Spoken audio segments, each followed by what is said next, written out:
Local 24 News political analyst Otis Sanford joins us now to share his thoughts on the president's big speech. So Otis, he's joining us from his home in Cordova tonight. They're billing this as the most ambitious agenda for any president going back to Lyndon Johnson's Great Society or FDR's New Deal. Do you agree, first of all, and do you think, given how divided we are, we can get this through this Congress? Well, Richard, I certainly think it is the most ambitious agenda item, probably going all the way back to the New Deal and certainly the Great Society.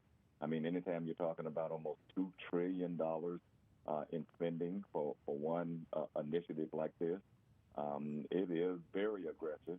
It's going to be very divisive. I don't think it's going to get a single Republican supporter unless something else happens.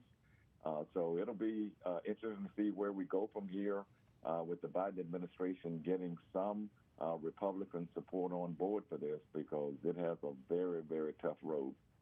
It does have a tough road, Otis, and you know, I want to talk about this. You brought up the word divisive because we're in a divisive political climate right now, right? So a couple of things. One, were the Republicans smart in putting their only black Republican in the Senate up to deliver this response to the president, because he started off by saying America is not a racist nation. So that sort of plays off everything that's been happening, going back to the insurrection at the Capitol.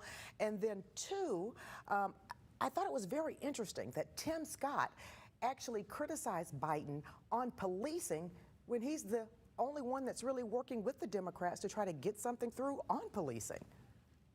Well, Katina, you raised two fabulous points there.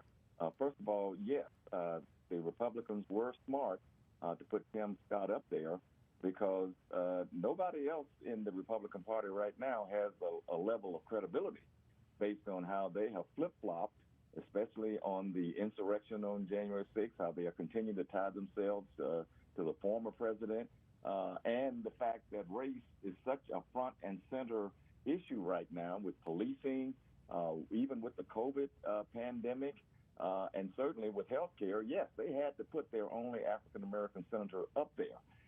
But you just nailed it by saying that, you know, he was making some decent points in his response tonight, until he got to the point where he said that America is not a racist nation. Well, I mean, tell George Floyd's family that, and tell Breonna Taylor's family that. Yes, I think he tried to do his best, Senator Scott did, but it fell flat on several points, and one of them was on the race issue.